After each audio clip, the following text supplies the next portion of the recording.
My earliest memories revolve around the simple joys of childhood.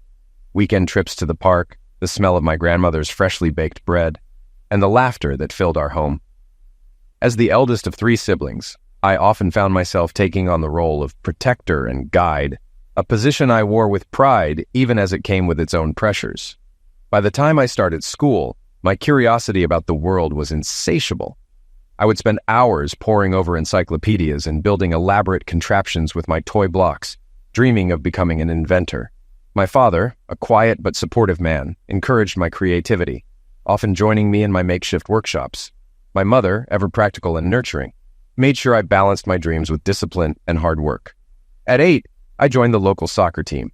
Though I was far from the most skilled player, I learned the value of teamwork and persistence. Those early years on the field taught me lessons that would carry me through life: how to handle setbacks, celebrate small victories, and push forward even when the odds seemed stacked against me. Summers were some of the most formative times of my youth.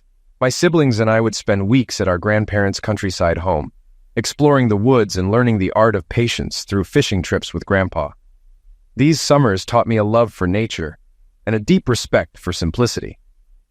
Watching the way my grandparents worked together, always with kindness and understanding, gave me an idealized view of what a partnership could be. In middle school, I developed a love for problem solving. Science fairs became my favorite outlet for creativity, and I even managed to win a regional competition with a rudimentary solar-powered water purifier. My father's pride in my accomplishment was evident, and he often spoke of my potential to do great things. Those words of encouragement stayed with me, fueling my determination. As I entered high school, my world expanded.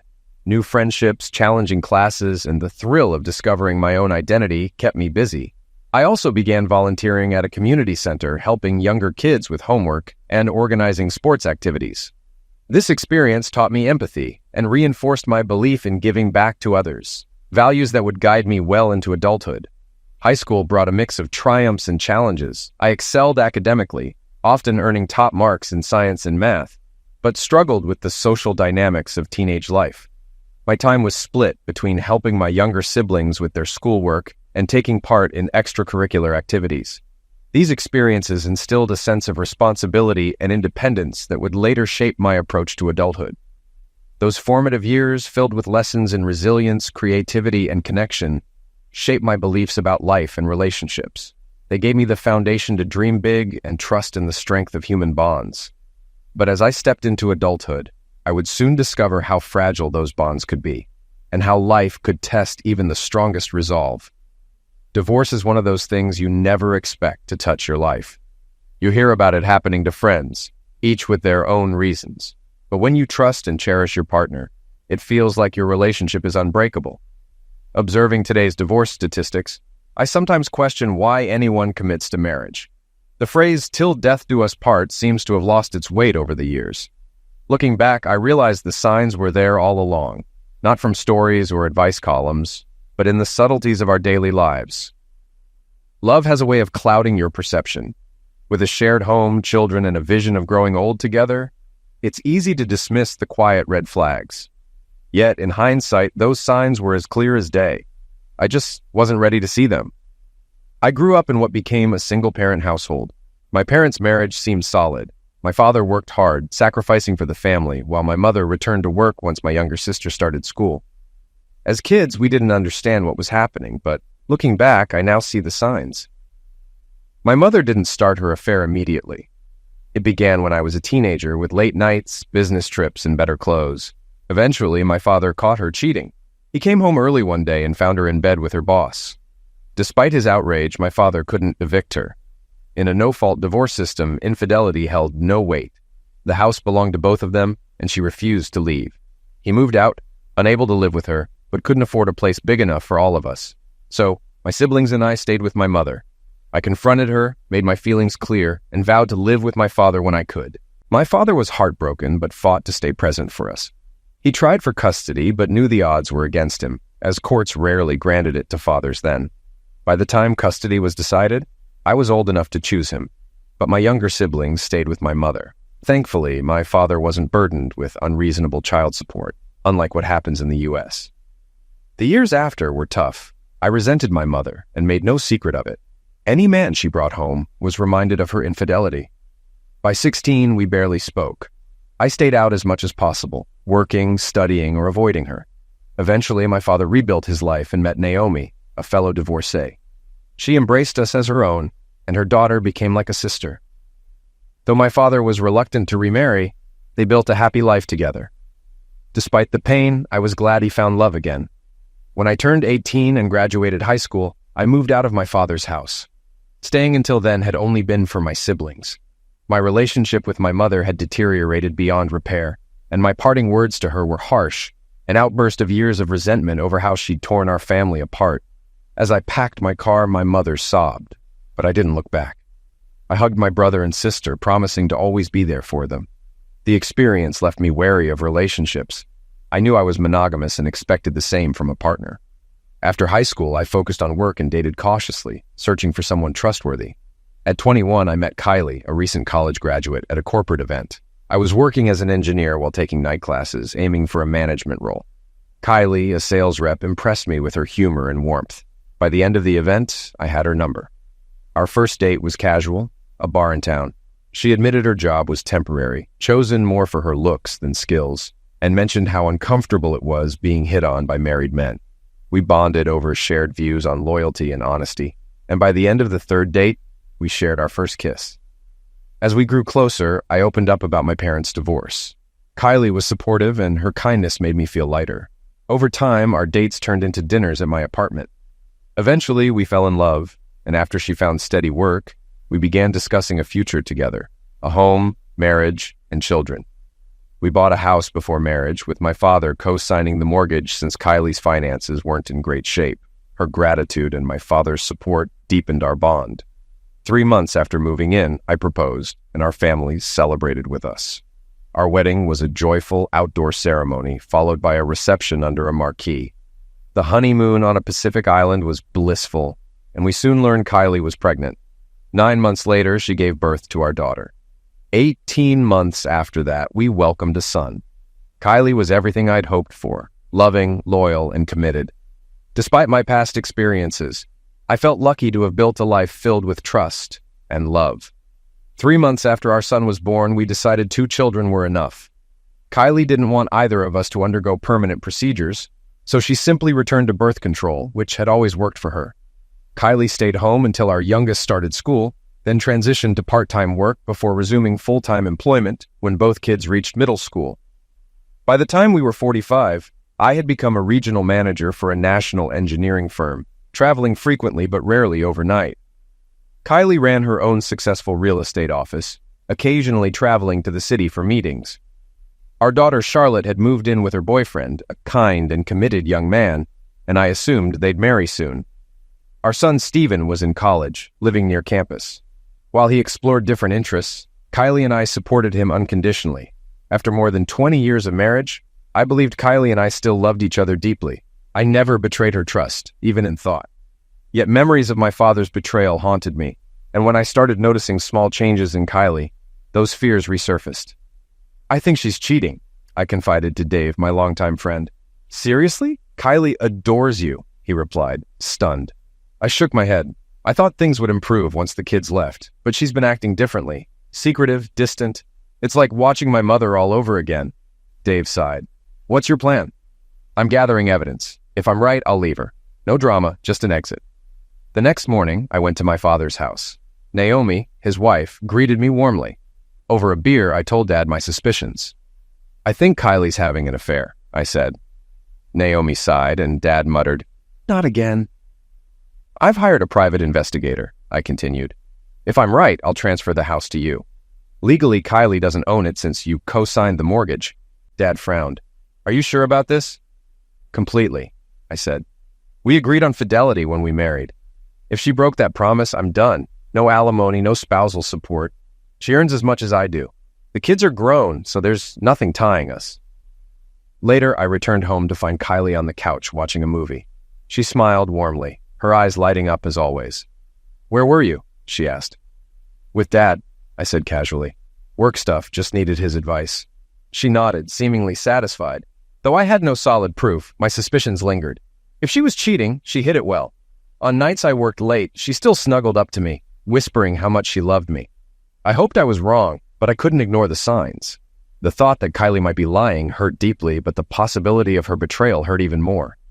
Decades of love and trust seemed on the verge of collapse, and while I was preparing for the worst, I still hoped I was wrong. If she no longer loved me, I was ready to let her go. But imagining her with someone else made me sick. I had to trust her until I had proof. It was trust but verify. When I told her I loved her, I still meant it, though the weight of doubt was suffocating. The next day, our morning routine felt normal. Kylie smiled warmly as she wished me a good day, unaware I'd be meeting a private investigator at lunch to arrange surveillance. After 20 years of marriage, I couldn't believe I was in this situation. At lunch, I met the investigator, a professional woman, not the trench coat-wearing stereotype I'd expected. She explained her process and assured me the investigation would be discreet, as Kylie and I kept separate finances. I described the parallels between my mother's infidelity and Kylie's recent behavior, subtle changes, emotional distance, and a fading closeness that I'd chalked up to age but could no longer ignore. By Wednesday, my anxiety was unbearable. I called the investigator to start immediately. I needed answers. The uncertainty was maddening. Within a month, my suspicions were confirmed. Kylie was cheating, and her betrayal was undeniable. By then, I had prepared for this moment. The house, legally owned by my father and me, wasn't in Kylie's name, and I'd quietly moved my belongings out. Friday evening delivered the final blow. Arriving home, I expected our usual routine: wine, conversation, and plans for the weekend. Instead, Kylie was in the bathroom, getting ready. When she emerged, dressed in a short skirt, blouse, and heels, I knew something was wrong. "Oh, Mark," she said, startled. "I didn't know you were home." "I got home at my usual time," I replied calmly. "Where are you going?" She hesitated. "I'm meeting John, from work." I stared at her, unmoving. "Why?" "It's work-related," she said, lying blatantly. I knew John, married, with kids our children's age. He was the man she'd betrayed me with. She waited for a reaction, but I gave none. I stood, met her gaze until she looked away, and walked to the kitchen. Grabbing a beer, I waited. "You're not going to say anything, Mark?" she asked, her voice uncertain. "No." She fumbled for words, then gave up. "Fair enough. I'll be back later. We'll talk." I didn't reply. As she left, she turned one last time. Her expression conflicted. "Good night, Mark." "Goodbye, Kylie," I said evenly. And with that, she walked out, leaving behind the life we'd built together. Kylie must have thought I'd tolerate her betrayal, but she didn't know me. I wasn't the kind of man to accept infidelity or entertain ideas like open marriages or arrangements. Such things demean the vows of marriage and were never an option for me. As soon as Kylie left, I put my plan into motion. I grabbed my go bag, packed another suitcase, and loaded the car. Using my phone, I paid off and canceled our only credit card, settled upcoming bills, and transferred most of our joint savings into my personal account, leaving just enough for a couple of months of expenses. The house wasn't in her name, and by the time she realized I was gone, I'd be miles away. Walking through the house one last time, I felt a pang of sadness for the memories now tainted. After pouring myself a beer, I made 3 calls. The first call was to my dad, and the conversation was straightforward. I said, "She's cheating, Dad. She even admitted she's on a date with another man tonight." "The plan starts now." He asked, "Where are you going?" I replied, "To Adelaide. I've got a year-long gig there. Once the divorce is final, I'll figure out what's next." He responded, "I'll make sure she doesn't find you. Got a new number?" I answered, "I'll set it up once I get there and send you my address." He concluded, "Drive safe, son, and remember, you're doing the right thing." I finished the call by saying, "Thanks, Dad. Talk soon." As I called my kids, the next conversation was with Charlotte, my little girl. Telling her was gut-wrenching. She cried, and her heartbreak only strengthened my resolve. I said to her, "I'll always love you. I'll send you my new info once I'm settled." After comforting Charlotte, I called Stephen, who took the news stoically. He stated, "She's a strumpet. What's next?" I replied, "I'll let her affair partner's wife know, then file for divorce. No revenge, just a clean break." He asked, "Can she force counseling?" I responded, "No. As long as we live apart for a year, the divorce will go through. And if she pushes for counseling, I'll share the evidence. The counselor can decide if they'd stay with a cheater." He continued, "Fair enough. Be careful, Dad. You know how courts can be." I assured him. Thanks, Steve. Watch out for your mom. She might try to spin this. He concluded, she knows Charlotte and I will stand by you. After those calls, I wrote Kylie a short letter explaining I was leaving and that my father would handle communication. I didn't explain why, leaving her to figure it out. I included copies of the evidence, keeping the originals for court, and left my wedding ring on the coffee table. As I drove away, a weight began to lift. I booked a hotel on the edge of the city, preparing for my trip to Adelaide. With 2 weeks to get there, I took my time, stopping in small country towns with little more than a pub, post office, and police station, sometimes all in one building. A week after arriving in Adelaide, I settled into my new role. Familiar colleagues welcomed me, showed me around, and suggested neighborhoods to consider. I spent a month in a hotel before finding a modern 3-bedroom apartment in North Adelaide, a beautiful suburb that came highly recommended. Renting made sense as I planned to return to Sydney after my 12-month contract, and housing prices, though lower than Sydney's, were still high. Once I moved in, I updated my father, siblings, and kids. Charlotte called immediately, eager to visit, so we arranged for her to stay for a month. Stephen, busy with his studies, promised to visit during Christmas. My father kept me informed about Kylie. One day he shared an update. He said, "She didn't come home until morning." I replied, "I know." The investigators followed her overnight. She had dinner with him, stayed at a hotel, and returned the next day. He continued, "She found your note, the evidence, and your ring. She called everyone, me, the kids, her family. But I assume you didn't answer." I answered, "No, I blocked her calls and marked her emails as spam." He explained, "That's just the start. I presented her with the lease and proof you transferred the house to me. She turned pale when she realized it was all legal. I gave her 3 months to leave, and if she doesn't, the police will handle it." I asked, "Has she explained herself?" He responded, "Not really, just says she's sorry. But, like your mother, I think she's sorry she got caught, not for what she did. Cheaters live in their own world, convincing themselves it's harmless. Mark, you'll get through this. Take time to heal, and when you're ready, open your heart again. There are plenty of good women out there." I said, "Thanks, Dad. Love you." He replied, "Love you too, son." Work kept me busy, traveling across South Australia to meet suppliers and clients. On weekends, I explored the region, especially the Barossa Valley. The divorce toughened me, sharpening my focus at work. My bosses noticed, even suggesting I extend my time in Adelaide. A month after settling in, Charlotte visited. At the airport, she ran into my arms, shouting, "Daddy!" I hugged her tightly and promised, "Once this is over, I'll come home for good." She stayed a week, and though I worked during the day, I spent every evening with her. During our talks, she mentioned Kylie's repeated calls, trying to explain herself. Reluctantly, I shared the investigator's report. By the end, tears streamed down her face. "I hate her," she cried. "That's not what I want, sweetheart," I said softly. "She still loves you, even if she made a terrible mistake." But I knew forgiveness wouldn't come easily. Saying goodbye at the airport was hard. I held her for what felt like hours before she boarded her flight. Driving home, I let myself cry for the first time since the breakup.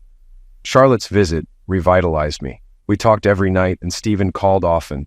My siblings, especially my younger sister, promised to visit, and old colleagues from Sydney reached out with support and humor. Slowly, life began to feel hopeful again. 6 weeks before Christmas, something unexpected happened. I was wandering the supermarket aisles, bored out of my mind. Grocery shopping used to be something Kylie and I did together. It was fun, full of jokes and shared moments. Now, it felt like an endless chore. Reaching for a bottle of salad dressing, my hand bumped into someone else's. Startled, I turned to see a woman standing next to me, her cheeks reddening as she quickly pulled her hand back. For a moment, I just stared. "I'm sorry," I said, regaining my composure. "No, it's my fault," she replied, smiling nervously. "I didn't see you. Please take the bottle." "I can't do that. It's the last one," I said, surprising myself with unexpected confidence. "How about this? You take it, but only if you agree to have coffee with me afterward." Her blue eyes sparkled behind thin-rimmed glasses as she blinked in surprise, then smiled. "I'm Jennifer," she said, extending her hand. Her touch was warm, her skin soft. "Mark," I replied. "So, do you often let strangers pick you up in supermarkets?" She laughed lightly. "No, you're the first. Are you sure I'm not married?" "If you are, I'll withdraw my invitation," I said. "But if you're not, I hope you'll say yes." She nodded, and I couldn't help but smile back. Her brunette hair framed her face perfectly, and her presence stirred something in me that I hadn't felt in years. For the first time in what seemed like forever, I felt a glimmer of hope. Jennifer took my phone, entered her number, and sent me a quick text to ensure I had it. "I'll be done shopping in about half an hour," she said. "I'll need to take everything home first, but I can meet you in a couple of hours." "Are you local?" I asked. "Yes, I live nearby. What about you?" "Same. I hate driving too far just for groceries," I replied with a grin. She rested her hand briefly on my arm, her touch steady and warm. "Let me know where to meet, and I'll be there. It's been too long since I've had a coffee shop date." Her tone caught me off guard. There was a tinge of sadness in her voice, something I recognized in myself. "I'll text you once I'm home," she added, her gaze steady. Rushing through the self-checkout, I hurried home, dumped my groceries in the fridge, and took a quick shower. Once ready, I texted her to suggest a nearby cafe I'd grown to like. Her reply came quickly. "I love that place. Maybe we've seen each other there before." When she arrived at the cafe, she was dressed in a beautiful sundress, more formal than the occasion called for, but she looked stunning. After ordering her a drink, we sat and started talking. Her openness and warmth immediately put me at ease. I learned she was 35, a kindergarten teacher with no children of her own, living alone in a small apartment. Her family, parents, and a younger sister lived in the city. "And you?" she asked. "I'm 45, I said with a laugh. "And separated. My wife and I are divorcing." Her face softened. "That must be hard." "It is," I admitted, meeting her eyes. "But I'm doing my best to move forward." Jennifer reached across the table and placed her hand on mine. "I know what it feels like to be broken," she said softly. "It gets easier day by day. And sometimes you meet someone who starts to mend the pieces." Her words disarmed me. As we finished our drinks, I felt something I hadn't felt in a long time: connection. Outside at her car, I hesitated before giving her a hug. It felt natural, and I didn't want to let go. "Call me this week, Mark," she said quietly. "How about tonight?" I teased, only half joking. Her laugh was soft and warm. "You can call me whenever you want." That night, I called her. We talked for hours, and by the end of the week, I asked her to dinner. When she said yes, I felt something I hadn't experienced in years: pure, unfiltered excitement. For the first time in a long while, I believed life could be good again. On Thursday, my upbeat mood was impossible to miss at the office. My coworkers, knowing about my separation and upcoming divorce, were quick to speculate that I might have started dating again. I didn't deny it, admitting that I had been on a coffee date and had plans for dinner the following night. However, I made it clear, I'm not the kind to date around. It's one person at a time for me. If it doesn't work out, I'll move on. For the dinner date, I picked a casual yet highly rated restaurant I'd been curious about but hadn't visited before. Wanting to make a good impression, I dressed in tailored slacks, a button-down shirt, polished leather shoes, and added a light hint of cologne. When I arrived, Jennifer was already at the bar, looking breathtaking and slightly on edge. As I walked up to her, she stood to greet me, and without hesitation, I leaned in for a kiss. She kissed me back, her hands resting gently on my arms. "Wow," she said softly, pulling back just enough to meet my eyes. "If this is how you greet me on our second date..." "I wanted to do this after the first," I admitted with a small smile.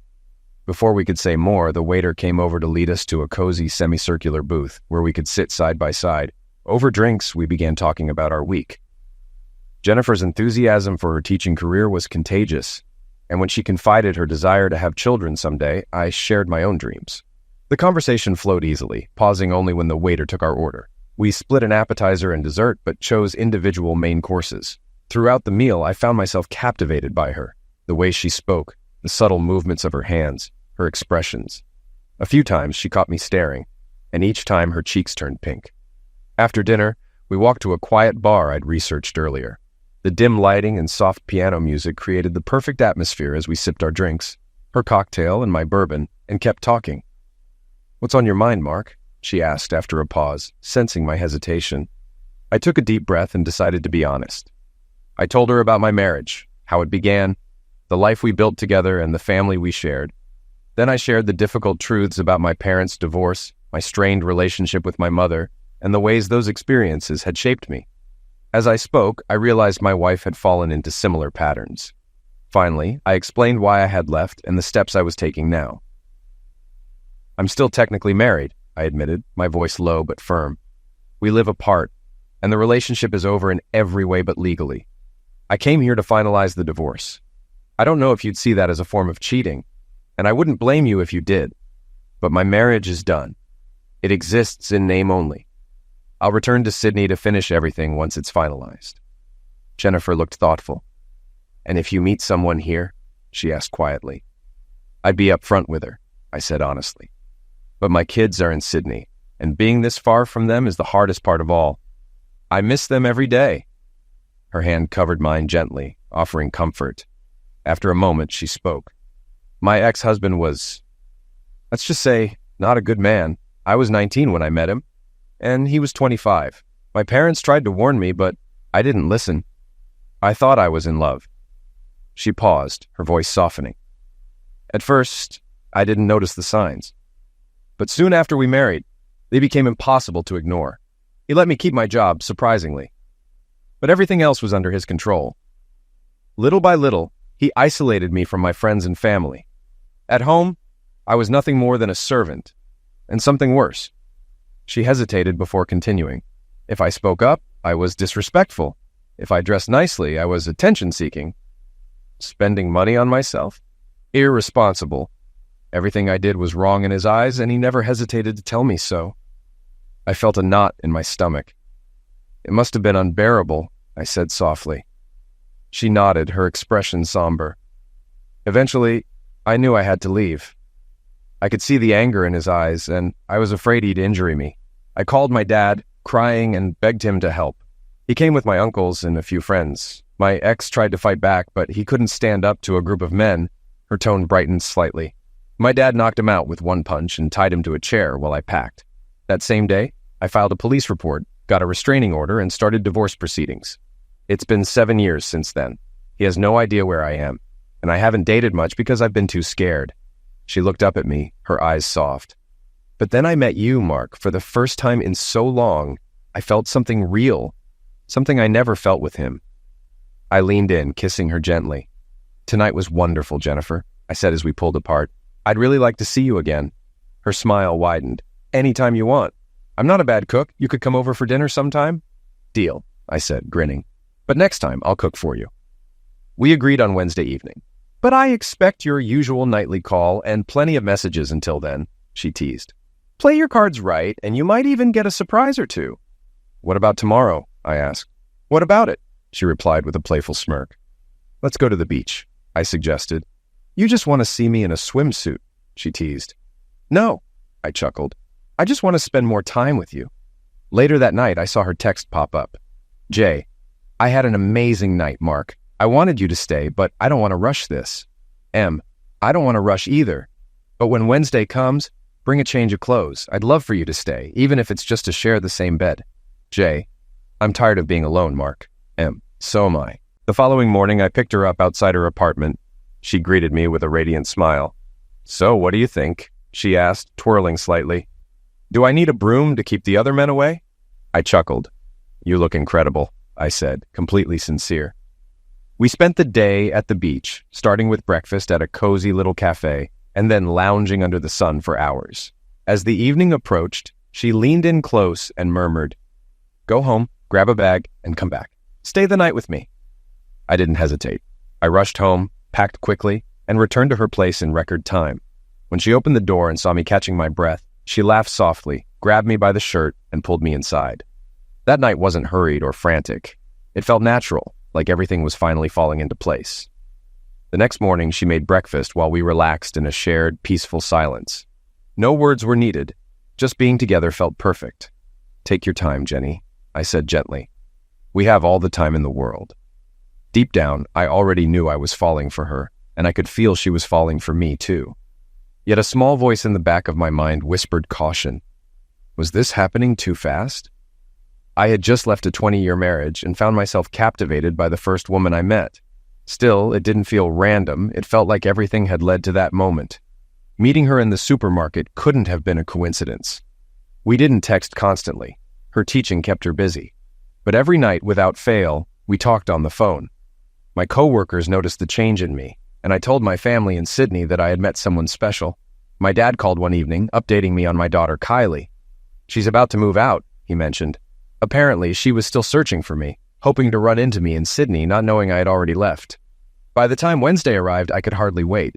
Jennifer had prepared an incredible dinner, comforting and delicious, with a dessert that left me speechless. As I patted my stomach, I joked, "They say the way to a man's heart is through his stomach." She leaned closer and whispered, "I love you." Her words caught me off guard in the best way. Smiling, I leaned in to kiss her. "I love you too." "Isn't it too soon?" she asked hesitantly. "Not at all," I replied softly. "When it's real, it's real." Her face lit up as she confessed. I felt it the moment we had coffee. I knew I'd met the man I wanted to spend the rest of my life with. Her words moved me deeply. And I mean it when I say, if you ever want to be closer to my kids, I'll make that happen. I'll go wherever you want to be. "Are you sure?" she asked, her voice filled with both hope and doubt. "That's a huge decision." "There's nothing tying me here," she said with quiet certainty. "My family is doing well, and my heart tells me I should follow you. I'd love to meet your kids." "They'll be visiting for Christmas," I said, unable to hide my excitement. "Then they should spend Christmas with my family, too." That evening, Jennifer came to my apartment for the first time. She glanced around, taking in the sparse decor. "It's very bachelor-like," she teased with a grin. "But it's tidy. And I get it. This place is just a stepping stone." When the topic of marriage came up, she blushed and looked away. Taking her hand, I confessed, "I've been thinking about it too." "Jenny," I said, meeting her gaze, "I can't remember the last time I felt this much love. Not even for Kylie. And I don't say that to diminish what we had, but because what I feel for you is different. Maybe it's my age, or maybe it's just the way you make me feel. But I love you, Jennifer Morris. One day," she whispered with a smile, "I want to be Jennifer Williams." The weeks that followed felt like a dream. We spent every night together, mostly at her apartment, which felt more like home than mine ever had. Jennifer even spoke to my dad a few times on the phone, though my kids weren't ready to talk to her yet. They wanted to meet her in person first. As Christmas approached, I called Stephen to check in. During our conversation, he revealed something unexpected. Stephen said, "Dad, Lottie and I have been talking. We're thinking of moving closer to you. And Kathy might come too." Jennifer, overhearing, gave my hand a reassuring squeeze. I asked, "Are you sure, Steve? That's a big decision." Stephen replied, "Yeah, Dad. You're more important to us. Lottie's husband hates Sydney anyway. She'll bring it up when she gets there." The day Charlotte arrived, Jennifer joined me at the airport. As soon as my daughter saw me, she dropped everything and ran into my arms. It reminded me of when she was a child, waiting for me to pick her up from school. She cried for a while before I introduced her to Jennifer, and soon they were hugging too, both in tears. Charlotte's husband, Tom, stood off to the side, giving me a helpless shrug. The next day, Stephen showed up at my apartment unexpectedly. "Dad!" he exclaimed, pulling me into a bear hug. I introduced him to Jennifer, who immediately quipped, "Well, he definitely looks like you."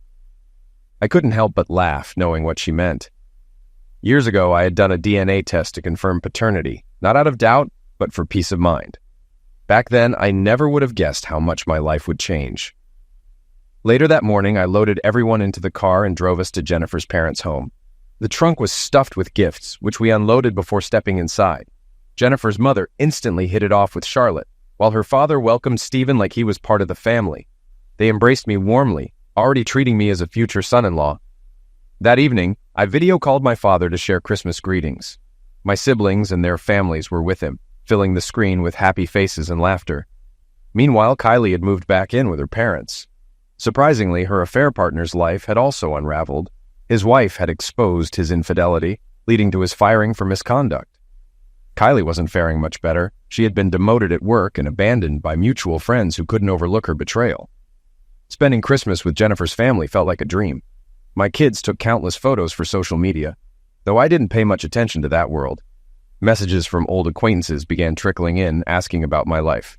I kept my answers vague, avoiding unnecessary drama. Some shared updates about Kylie, but I brushed them off. It no longer mattered. I was focused on moving forward. In a few months, once the legal separation period ended, I would return to Sydney to finalize the divorce.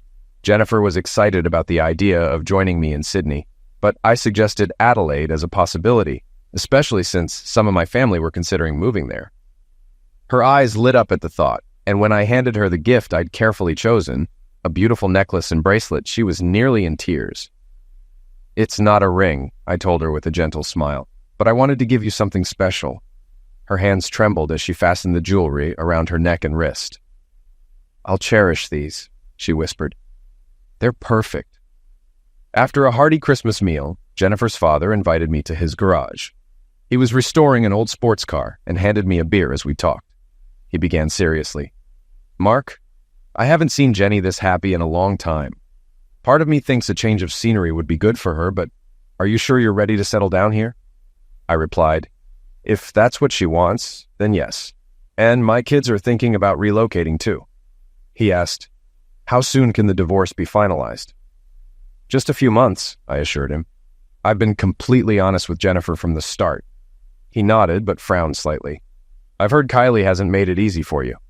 She hasn't, I admitted, but I didn't have solid proof of her actions until just before I left. Shaking his head in disbelief, he muttered, I'll never understand people who destroy their marriages like that. Why make promises you can't keep? We talked for a while longer, and when I mentioned how Jennifer's ex had treated her, his face darkened. She didn't tell me much about what happened, he said, placing a firm hand on my shoulder. But I know she's been through hell. Just promise me you won't hurt her. I couldn't handle seeing her go through that again. I love her, I said simply. I'd never do anything to break her heart. By late afternoon, we headed back home. Charlotte took the wheel since I'd had a couple of drinks. That night, Jennifer pulled me into bed, and the day ended with a sense of perfect contentment. New Year's Eve was even better. We celebrated with dinner and drinks at a downtown hotel, and when we returned to our room, champagne and appetizers were waiting for us. As we toasted the new year, I asked her, what are your hopes for the year ahead? Her eyes sparkled mischievously. She replied, oh, I have a few. Want to hear them? I responded, absolutely. She continued, first, I want us to live together. I grinned and said, consider it done. She added, second, I want you to propose as soon as your divorce is final. I laughed softly. Already working on that. I've been looking at rings.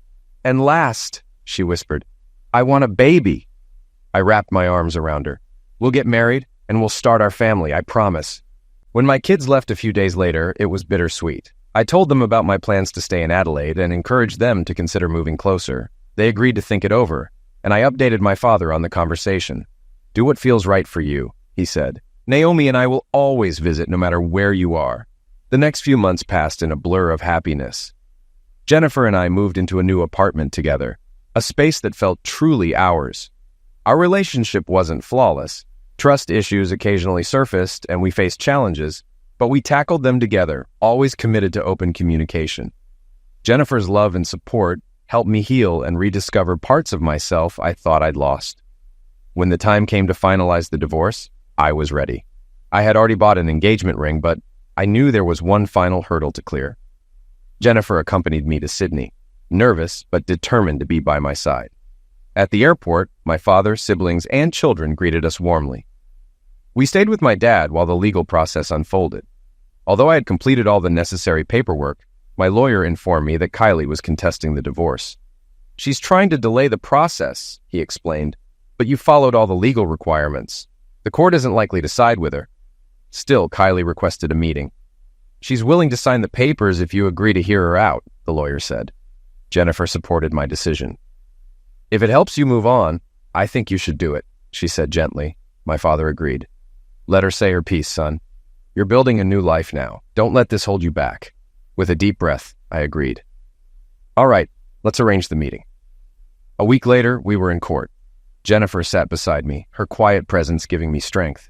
As the final pieces fell into place, I knew the end of this chapter was finally within reach. A month and a day after the judge finalized the divorce, I hadn't seen Kylie since the night she walked out for her date. Jennifer and I arrived at the attorney's office, where my lawyer explained that Kylie and her attorney were already waiting in a private room. Only the four of us would be present. Holding Jennifer's hand, I led her inside. The moment we entered, Kylie's eyes widened in disbelief as she took in the sight of me with another woman. I didn't acknowledge her. Instead, I pulled out a chair for Jennifer and made sure she was comfortable before sitting beside her. My lawyer took the seat on my other side. I placed my hand over Jennifer's, resting them on the table where they were clearly visible. She leaned closer, her head gently resting on my shoulder. Only then did I finally look at Kylie. She didn't look good, worn down. as though life had taken a toll on her. I'd heard enough from mutual acquaintances to know her world had fallen apart. She had no relationship with our daughter, and our son barely spoke to her. My family had cut her off entirely, and even her own family supported her more out of obligation than love. I felt no sympathy. She had made her choices, and they had led her here. "All right," I said bluntly. "You wanted to talk, Kylie. Say what you need to so we can finalize this divorce and move on. You're in my past, and that's where you'll stay." Her voice was unsteady as she asked, "Who is she?" Jennifer gave a small smile. "I'm Jennifer Morris," she answered confidently, "Mark's fiancée, as soon as this divorce is finalized. One day, I'll be Jennifer Williams. And I'll say yes," Jennifer added with quiet certainty, "because there's nothing I want more than to be his wife and the mother of his children." I turned to Jennifer with a warm smile before facing Kylie again. "As soon as she accepts, we'll plan a small wedding. With any luck, by the time we're married, we'll already be expecting." Kylie's expression twisted with pain, and for a brief moment, I felt a flicker of recognition. I knew her well enough to see it was genuine. "You've moved on so quickly," she said bitterly. "I wasn't the one who cheated," I replied, my tone sharp. "That was you. You never explained yourself, and when I walked out that night, you didn't even try to stop me." "I shouldn't have had to fight for you," she shot back. "And I shouldn't have had to deal with betrayal," I snapped. "I was your husband, Kylie. You were supposed to respect our vows. Instead, you destroyed our marriage. Do you regret it? Don't bother answering. I know you don't. You only regret getting caught. After 20 years, you proved who you really are." Her lawyer cleared his throat, but I held up a hand. "She wanted this meeting, so I'll say what I need to." Kylie's voice cracked as she said, "I made a mistake." "Cheating isn't a mistake," I countered. "It's a series of choices. Whether he seduced you or you pursued him doesn't matter. You betrayed me." "It was just Zex," she murmured defensively. I laughed bitterly. "That's the classic excuse, isn't it? You were supposed to be with me, not some guy from work. I warned you before we got married what cheating would mean. I saw it with my own parents, and I saw it happening with you. So I left." "If I hadn't gone out that night, would you still have left?" she asked, her voice trembling. "Yes, but it would have been different. That night you disrespected me on another level. You deserved everything that came after." "You took all our money," she said, anger flaring in her tone. "Consider it compensation for 20 wasted years," I replied coldly, then softened. "No, not entirely wasted. You gave me our 2 kids. That was the only good thing." "You sold our house?" she exclaimed. "I gave it to my father," I corrected. "He rents it out and plans to sell it soon so I can buy a new home where I live now." "You didn't even give me a chance," she whispered. "You didn't deserve one." "Where are you living now?" she asked, her voice hollow. "That's none of your business," I said flatly. "You stopped being part of my life the moment I left. Our kids are grown. They can decide who they want to spend their time with." Kylie fell silent, realizing there was no argument that could sway me. Jennifer broke the quiet. "Just sign the papers and move forward," Jennifer said calmly but firmly. "Mark hasn't spoken to you in over a year. He loves me, and I love him. We're planning a future together. Marriage, children. Everything you threw away. You gave him up, and I picked him up when he was broken. Now he's mine."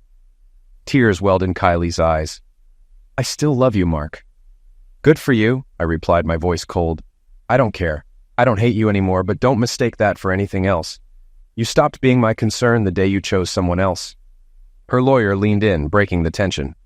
"Kylie, this conversation is over. Just sign the papers. Your marriage is done, your children are adults, and there's no shared property. It's time to move on." The attorney slid the documents across the table and handed Kylie a pen. She looked up at me, tears streaming down her face. After wiping her eyes, she took the pen with shaky hands and signed her name at the bottom of the papers. It was over. I asked my lawyer, "Do I need to stay in the courtroom?" He replied, "No, Mark, you're free to leave. You'll get the final divorce decree by mail." I responded, "Great, then we're finished." Jennifer stood up, took my hand, and I led her out of the room. As we were leaving, Kylie's voice called out softly. She said, "I'm sorry, Mark. I'll always love you." I acknowledged her apology, but it didn't mean anything to me anymore. It was far too late. I knew she still loved me, but I didn't care. The woman who had my heart was walking beside me, and in just over a month, she would be my wife. Outside, my father, Naomi, Steve, and Charlotte were waiting for us at the cafe. I gave a quick nod toward the nearest pub and we walked there to grab a drink. After buying our rounds, we gathered at a table and I shared how the meeting had gone. "What did she look like?" Charlotte asked, genuinely curious. "She looked rough." "She's definitely showing her age, maybe even older than that," I answered bluntly. Jennifer leaned in and whispered in my ear, "She definitely needed an upgrade." "Did she sign the papers?" my father asked. I nodded, and we all clinked glasses before taking a sip. "I've been through this before," my father said with a sigh. "I'm sure Kylie tried to pull the same tricks your mom used on me." "She didn't blame me, Dad," I explained, "but she did try the old excuse." "It was just Zex," Stephen said with a shake of his head. "What's with that excuse?" Charlotte wondered aloud. "I married Tom, and I wouldn't dream of leaving him for something so ridiculous. If I want something, I turn to him and—" She suddenly stopped, blushing as she realized what she'd just said in front of her father and grandfather. The room fell silent for a moment, and then we all burst into laughter. "Well said, girl," my father declared. "Words to live by," Naomi chimed in, grinning. "Your grandfather doesn't stand a chance, and if he ever needs help, there's always someone available." "Naomi, that's my grandfather," Charlotte gasped, mortified. "He's not dead yet," my dad protested. "I'm still in my prime at 65. Naomi laughed. "We met at the right time. We both came from failed marriages due to infidelity. But we've promised to treat each other well." "I'm just relieved this is almost over," I admitted. "I hate being a divorcee, but infidelity is a deal breaker for me. I understand some people work through it, but it's something I can't forgive." We stayed in Sydney for a few more days to discuss what would come next. Charlotte and Tom decided to move to Adelaide, while Stephen was still deciding, but seemed to be leaning in the same direction. To my surprise, my sister offered to come as well. Over dinner, she confided that her marriage had ended too. "You're always welcome to stay with us while you figure things out," Jennifer said warmly. "Any family of Mark's is family to me." "I'm selling the house here," I added. "The market's good, and housing is more affordable in Adelaide. We'll get a bigger place, one with room for more. With little ones," Jennifer added, gently placing my hand on her stomach. "I'll be carrying our first child soon." "How many do you want, Mark?" she asked, her eyes sparkling. "As many as you want, Jenny," I replied with a smile. I love being a father. A month later, I received the divorce decree, officially ending my marriage to Kylie Daniels. I never heard from her again, though Stephen later mentioned she'd moved to Queensland within 6 months to start fresh. I stopped asking about her, and Stephen stopped giving me updates. It didn't matter anymore. 2 days after receiving the decree, I proposed to Jennifer on the beach in front of our families. She could hardly speak through her tears, but she nodded as I placed the engagement ring on her finger. 6 months later, we were married on that same beach, just a short walk from our new home. As Jennifer walked toward me in her wedding dress, her baby bump was visible to everyone, but all I saw was my glowing bride. She smiled as her father led her to me. I took her hand and together we faced the celebrant. "Dearly beloved, we are gathered here today." In that moment, the world faded away. Our new beginning had arrived. With retirement just a year away, I couldn't feel more content. Jennifer and I have been happily married for almost 20 years, and our relationship today is just as fulfilling as when we first met. I often find myself reflecting on the early days, our first date, our first kiss, and all the special moments that eventually led to our wedding day. 6 months after returning to Adelaide from that trip to Sydney, both of my children had moved to the city. Charlotte, my daughter, is still happily married to Tom, and they've blessed us with 3 beautiful grandchildren. My son, Stephen, found love with a wonderful man, and together they adopted 2 kids, adding even more joy to our family. A year after my divorce, my father and Naomi moved in with us. Dad lived with us for nearly 10 years before passing away peacefully in his sleep. Naomi was devastated by his loss, and we insisted she stay with us. She resisted at first, but eventually agreed once she saw how much space we had. We built her a small apartment on the property so she could have her own independence while staying close. My sister also joined us after her marriage ended. Like me, she'd been a sufferer of infidelity. Her ex-husband didn't contest her custody of their children, and she stayed with us for a while as she figured out what to do next. Eventually, we helped her find her own place. And to our joy, she later married one of my co-workers and closest friends. They've been happily together for 15 years. My brother stayed in Sydney and maintained contact with our mother, but at the age of 60, I received the news of her passing. After almost 40 years of no relationship, I couldn't bring myself to feel sorrow. Jennifer suggested we attend the funeral. "It's about being a better person," she told me. I agreed, and we flew to Sydney to pay our respects. I was surprised to learn that my mother had remarried and effectively adopted her new husband's children as her own. While they weren't shocked to hear about us, they were surprised to learn that she had never acknowledged being estranged from 2 of her 3 children. We didn't go into the details about why we were estranged. It didn't feel appropriate at a funeral. We simply said we were there to honor her memory before heading home. With no family left in Sydney, my brother decided to relocate to Adelaide within the year. Jennifer and I went on to have 4 more children, 2 boys and 2 girls. My older kids were overjoyed to have younger siblings, and they loved helping with babysitting duties, even though Jennifer and I didn't get out much. Parenthood was demanding, but our love for each other remained unwavering. We made sure to never go to bed angry, and we found joy in simply sharing our lives together. Looking back, I think about the time during and after my divorce. Some might have suggested I should have tried to reconcile with Kylie, but what would have been the point? Walking away without explanation hurt her more deeply, and I didn't speak to her for an entire year until I returned to finalize the divorce. She knew my views on fidelity, and yet she chose to betray me. As for those who believe in reconciliation, I don't agree. Maybe it works for some, but once trust is broken, can it ever truly be restored? I don't think so. There would always be doubt and resentment, and divorce would likely follow anyway. I chose a different path. There was no bitterness or need for revenge, but reconciliation was never an option. I walked away, and in doing so, I found Jennifer, my true soulmate. I still believe meeting her in the supermarket wasn't a random event. It was fate. Though I'm not religious, I sometimes think that perhaps the gods of fate smiled upon me that day. Jennifer's voice broke my reverie as she asked, "Are you ready, Mark?" I turned to see her standing in a breathtaking red ball gown, just as stunning as the day we first met. I grinned and said, "I see you still have the magic." She inquired, "Any updates from the kids?" I replied, "They're either on their way or getting ready to leave." She then asked, "And the little ones?" I responded, "They'll survive the night, as long as they don't burn the house down." Jennifer laughed, her eyes sparkling. "Then we'll have some time for ourselves," she teased. I said, "I love you, wife." She replied warmly, "I love you, husband." "Many more happy years ahead," she said, drawing closer. "I hope so," I whispered. "I'll let the kids know we won't be late." "They'll figure it out," she replied with a grin. Hand in hand, we left for the evening, excited to celebrate yet another wonderful chapter of our full, joyful lives.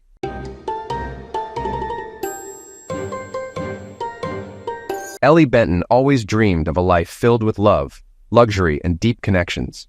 Growing up in a small southern town, she was enchanted by romantic stories, especially her grandmother's tales of Charleston's charm. After meeting her husband, Will, Ellie felt she was living the life she had always imagined. Marrying Will marked the start of her own romantic journey. They built a comfortable life, traveling together and deepening their bond through shared experiences. Despite appearances, cracks in their marriage were starting to show. One September Friday, a week before their 10th anniversary, Ellie was preparing a special dinner in their coastal cottage.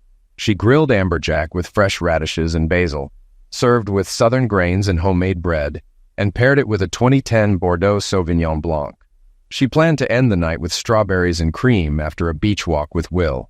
Ellie had discovered, through Will's best friend and business partner, Corey Parker, that Will was planning a surprise Caribbean cruise for their anniversary. It included horseback riding on the beach, one of Ellie's favorite activities. Will and Corey met in college at Duke University, where they both studied business and joined the Sigma Chi fraternity.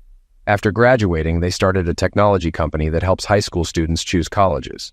The company broke even after 3 years, and by year 12, they each earned $250,000 annually after taxes. They used market research to improve their product and optimize services. Young and ambitious, Will and Corey weren't driven by money, but once they started earning, they agreed it was better to have it. Though not yet wealthy, they were on their way. Their goal was to sell their company to a major tech firm within 3 years, and then tackle a new challenge. Will met Ellie in Charlotte, North Carolina, after starting his company with Corey. Ellie, a Sweetbriar College graduate who specialized in equine studies, dreamed of owning a horse farm. She worked on a farm near Charlotte where she met Will during a team horseback ride. Will, who knew little about horses, fell for Ellie instantly. She found him attractive and charming, and after a few days, Will texted her.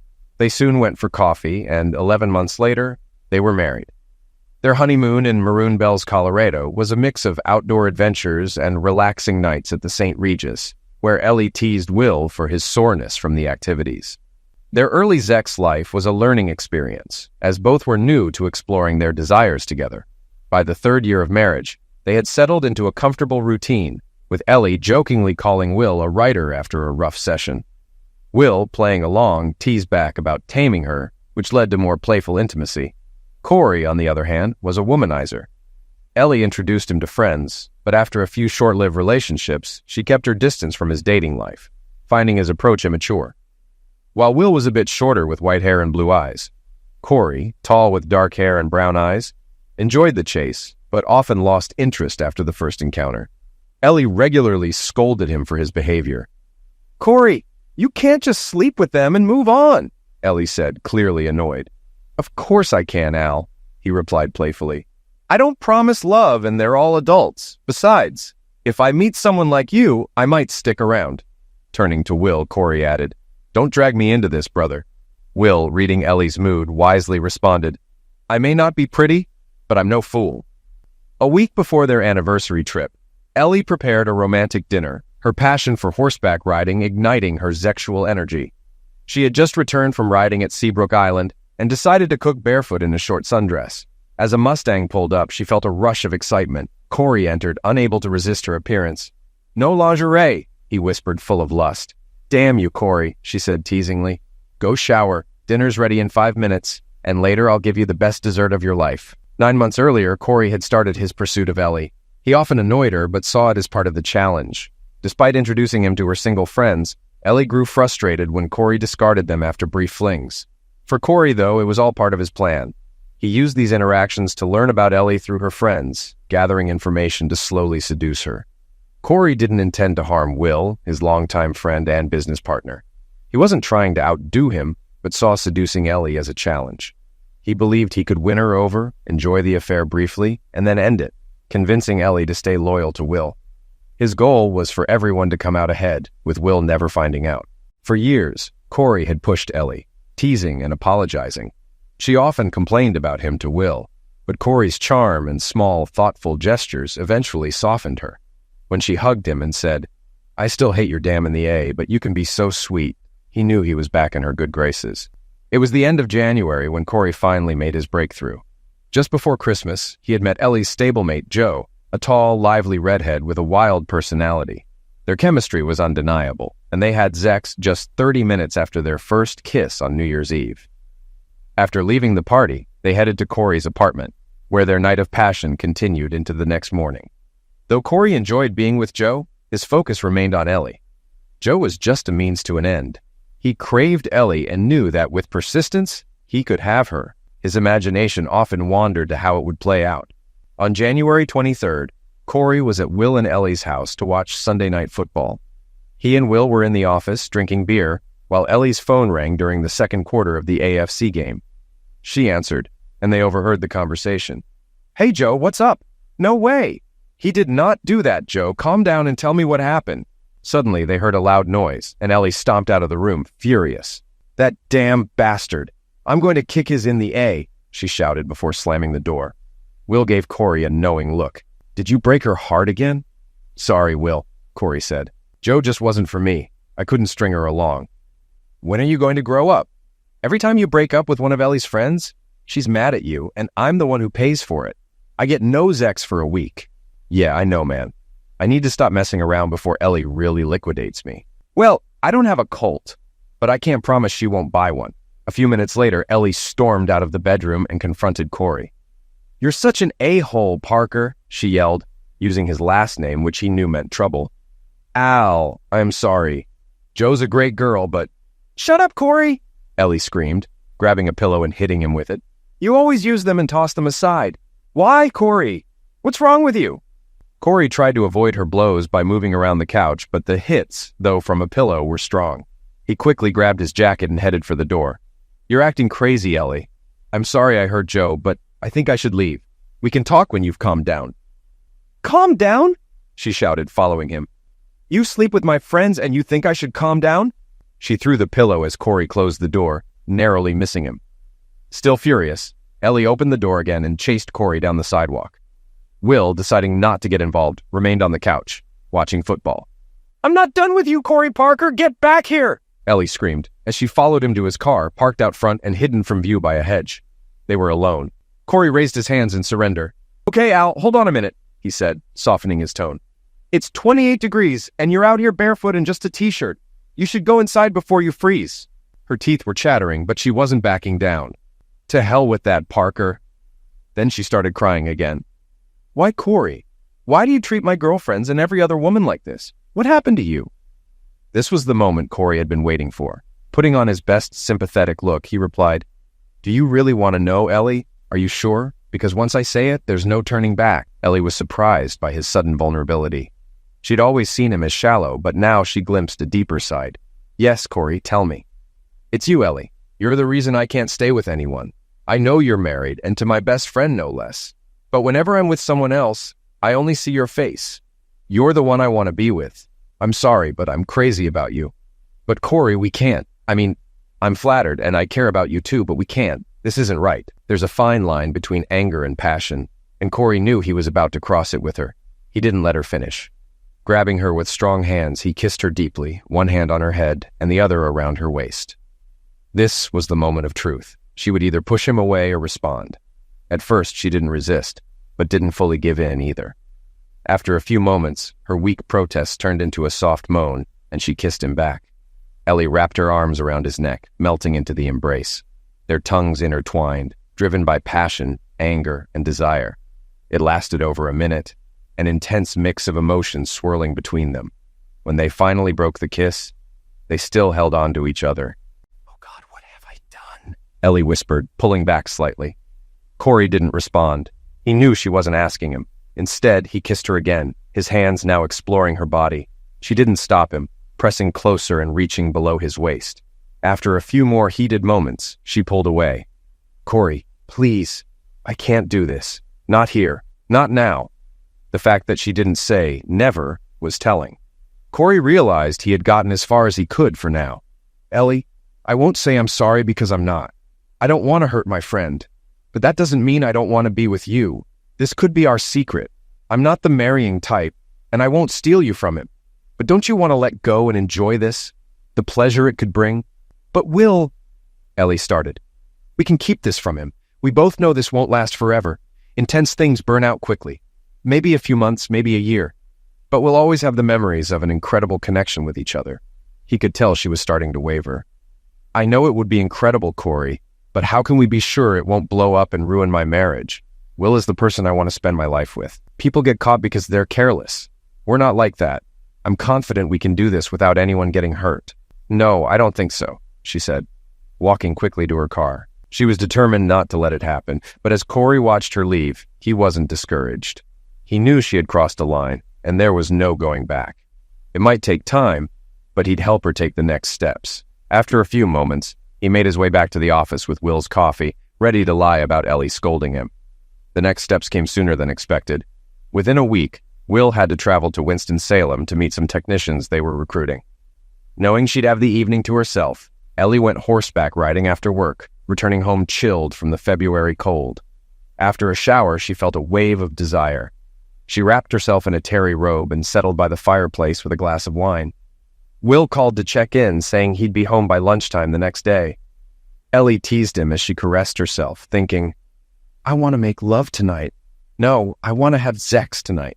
10 minutes later, there was a knock at the back door. Startled, Ellie turned to see Corey Parker standing there, smiling, holding a bottle of 2012 Camus, a 40th anniversary edition wine. Something clicked, and without hesitation, she threw open the door and rushed into his arms, kissing him as if it were the last kiss she'd ever give. There was no one around on that cold February night. Corey put on Will's jacket and cap, just in case anyone saw him, but no one did. He scooped Ellie up, slinging her over his shoulder, and carried her upstairs to the Bentons' marital bed. "I didn't plan to take her here, but she's not stopping me," Corey thought as he tossed her onto the bed, making it clear he had come to claim what he wanted. Ellie didn't resist. Corey was in excellent shape, just like Will. Both worked out regularly, but what captivated Ellie wasn't his physique. It was his eyes, burning with raw lust. She met his gaze, filled with the same primal desire. "What are you going to do, Parker? You should leave right now. You're not the man for me. You may charm my girlfriends with your eyes, but not me. I'm not impressed. Get out of my bedroom now." Her defiance only fueled him, and he loved it.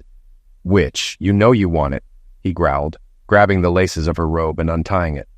She stood up and started pushing him toward the door, but he quickly grabbed her hands, pinned them above her head, and pressed her against the wall. He kissed her deeply, growling, and they had wild, animalistic sex. Afterward, she ran her hand over his face. "You're a bad, bad man, Corey Parker. I can't believe what you did to me. Maybe you should ask me to leave," he replied with a smile. "Hell no," she said. "I want you to take me in the shower after we rest and clean your dirty little girl. Then we can start again if you think you can handle it." A few minutes later, he obliged. They showered, dried off, and returned to bed. After a couple of hours and another shower, they cuddled and drifted off to sleep. Before Ellie fell asleep, she finally thought of Will. Corey, thinking ahead, set his phone alarm for 6:30 a.m. He let her sleep while he made coffee, considering how careful they'd need to be in the coming months. He started wondering if a short affair would be enough. Ellie was an incredible lover, pushing him in ways no other woman had. He enjoyed her submissiveness, but was equally drawn to her ability to challenge him. Ellie woke to the smell of fresh coffee and saw Corey smiling at her.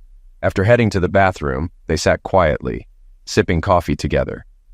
Once they finished their cups, they moved to the kitchen for more.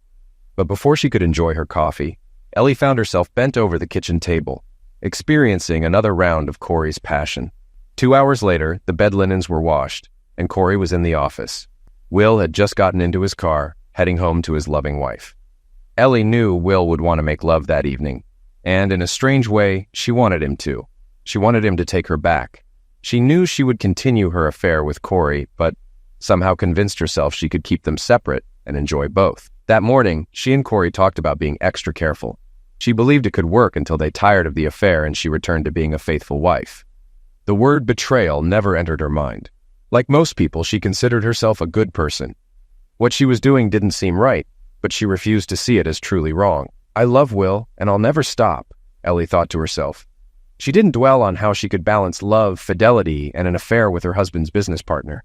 That's the nature of betrayal. You can't think about it too much. If you do, you start to see the cracks in your reasoning and realize the moral error. So, like many others, Ellie just decided it was fine and kept going. For the next 8 months, she and Corey met at least once a week, sometimes in bed, in the car, on the couch, under the moonlight, in the park, and even in a remote corner of the Lowe's Motor Speedway parking lot. They never met in the same place twice, and always at times when they wouldn't be noticed. Every third meeting, Corey arranged a hotel stay in a nearby town, writing it off as a business expense. Ellie told Will she was checking out horses or researching competing stables. Following Corey's guidance, Ellie continued to love her husband as usual. It wasn't hard for her. She genuinely enjoyed it. Will was too trusting of both of them and never suspected anything. When Will told Corey in August that he was planning a surprise 10th anniversary Caribbean cruise in September, Corey started thinking about arranging one more weekend away with Ellie before then. He knew she was getting nervous about the risks they were taking. As expected, his desire for her hadn't waned, but he was also determined to keep Will from ever finding out. Maybe this would be their last meeting. Back in Charleston, Corey kissed Ellie again before heading to the outdoor shower near the master bedroom, knowing their night would be unforgettable.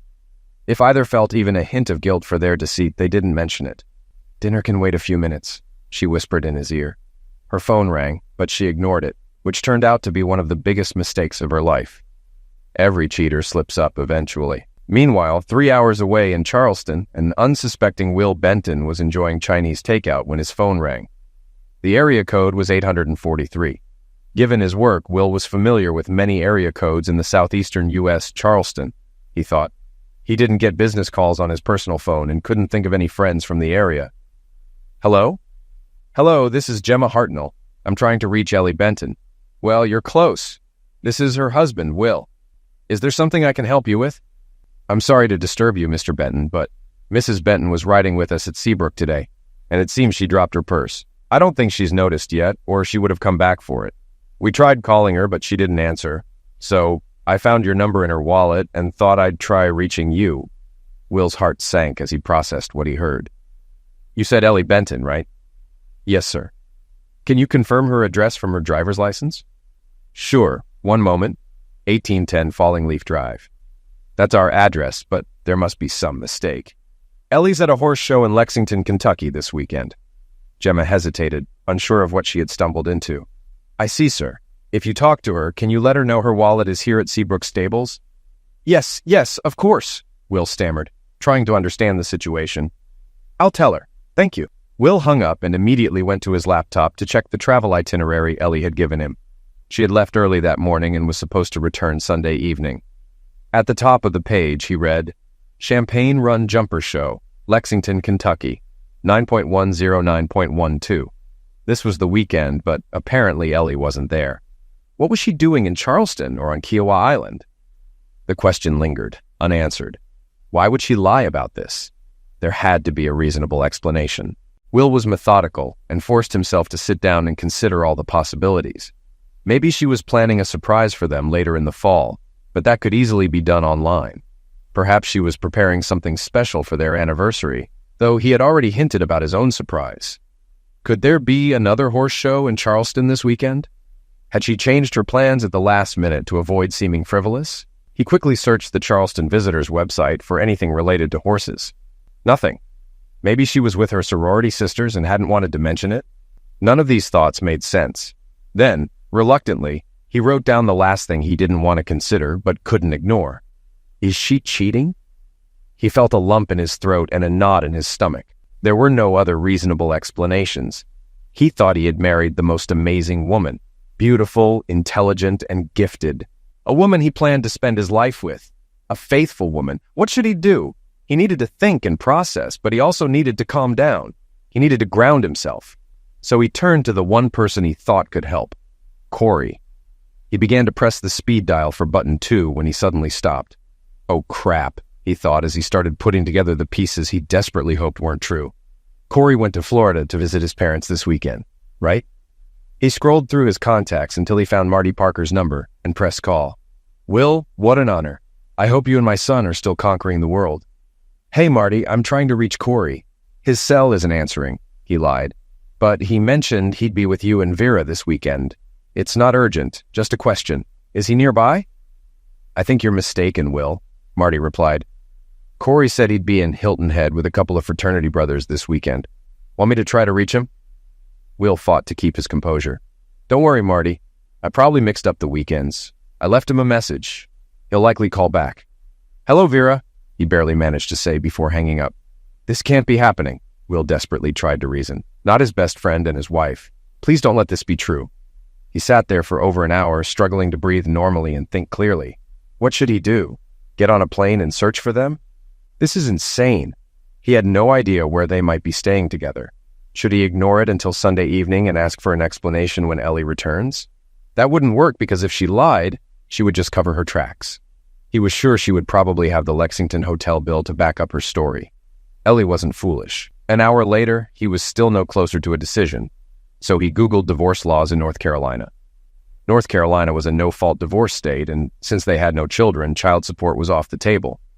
However, alimony was another concern. Would she want half of his share of the company? If so, she and Corey would hold the majority and could oust him. Was this their plan all along? He kept reading and noticed, in bold print under Chapter 50 of the law, the grounds for divorce. 2 words, commits adultery. But a significant amount of evidence was required. If she was cheating on him with Corey, all he had was a phone call from a stable employee. One thing became clear. If Ellie and Corey were involved, he was doomed. He could have walked away from the money. It wasn't that important to him. He was skilled and had helped build a successful company. He could easily find a high-paying job elsewhere or even start his own business. But Will also knew he couldn't pretend to be a loving husband for months while a private investigator uncovered the truth. It was late Friday night when he finally admitted he was just going in circles with his thoughts. He took 3 Tylenol PM tablets, set his alarm for 8 a.m., and went to bed. After 30 minutes of tears, the medication began to kick in.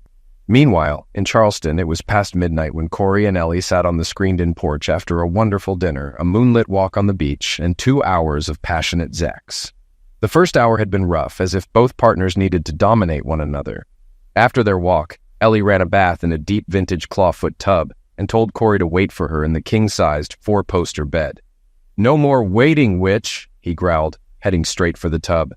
Ellie would never let Will treat her like that, but Corey's relentless desire excited her. She loved when he took control and that he wanted her more than anyone else. Knowing he had other women only added to her twisted pride. Moments later, they moved to the bedroom. 15 minutes later, they were back on the porch, quietly talking in the afterglow. Ellie wore very short shorts and a t-shirt that barely covered her, while Corey sat beside her in loose Nike shorts. Her legs rested on his lap as he massaged her feet and calves. "What are we doing, Corey?" "What do you mean, baby?" "I think you know exactly what we did," she snapped. "Don't be smart," he replied, playfully hitting her shoulder. "Why are we doing this? We've been together for over 8 months. You have more girls than you want, and I have a husband whom I love." The last words caught in her throat. She truly felt a deep love for her husband, but how could she express that with a straight face, given where she was and what she was doing? Corey knew better than to tease her about her feelings for Will. In truth, he also felt a twinge of guilt whenever she mentioned his name. He had known Will for nearly 7 years longer than she had. They spent 8 to 10 hours every day in each other's offices, planning, revising, pushing, creating, and developing. With no siblings of his own, Will was like a brother to Corey. "I don't know, Ellie, I just can't keep my mind or hands off you. I love Will too, but you intrigue me and I have to have you." "Maybe you just can't accept that Will has something you don't," Ellie mused. "Maybe we enjoy this weekend and then Will and I leave for a cruise on Tuesday. He must never suspect anything." "You drive me crazy and I love Zex," Corey replied. "But I want to live with Will as my husband and hopefully the father of our children soon." "I hope you're not suggesting this weekend will be our last," Corey challenged. "I'm not sure, but no," she admitted. "I don't think I can give up your incredible sexual skills overnight." "Don't get cocky, stud," she teased. "But you always make me see stars when we have Zex," she conceded. "It's too late to tell me not to be arrogant," Corey said, standing up and picking her up to carry her to bed. Maybe this wouldn't be their last encounter, he thought for a moment before they indulged in each other again. At 8 a.m. sharp, Will Benton woke up, groggy from too many sleeping pills. He took a cold shower to clear his mind and brewed a pot of coffee. The next half hour was spent finalizing a plan he had been developing. 5 minutes later, he was dialing the after-hours number for Sterling Private Investigators in Charleston, South Carolina. The operator took his information and promised that one of their highly trained professionals would return his call within 30 minutes. Private investigators earn their keep by what they uncover, so the return call came in under 10 minutes. "Mr. Benton, this is Amanda Cunningham. How can I assist you?" Will explained everything. His wife, Ellie Benton, claimed she was going to Lexington for the weekend, but somehow she had dropped her wallet at the stables on Kiowa Island. He suspected she was with her lover, his business partner, Corey Parker. He had no idea where they were staying, but assumed it was a private house or cottage, secluded enough for discretion. They would likely be there until tomorrow, so time was of the essence. He needed undeniable evidence. Photos, videos, audio recordings, anything. Money wasn't an issue. Amanda chuckled silently at that last point. "Don't worry, Mr. Benton. Once we receive your 50% deposit, our team will locate them if they're here and find out exactly what they're doing. We don't call ourselves highly trained professionals just for fun. Our small firm of 5 has over 30 years of combined experience in surveillance, espionage, and covert operations. I'll know their whereabouts within the hour." They spent another 15 minutes discussing the details. Will wanted a bit more information before sending the $6,000 deposit. Amanda's responses were clear and convincing. Will received the transfer details, made the electronic payment, and they agreed she would call him by noon with an update. At the same time, Ellie checked her voicemails from the previous night. She realized she had forgotten to call Will to check on him.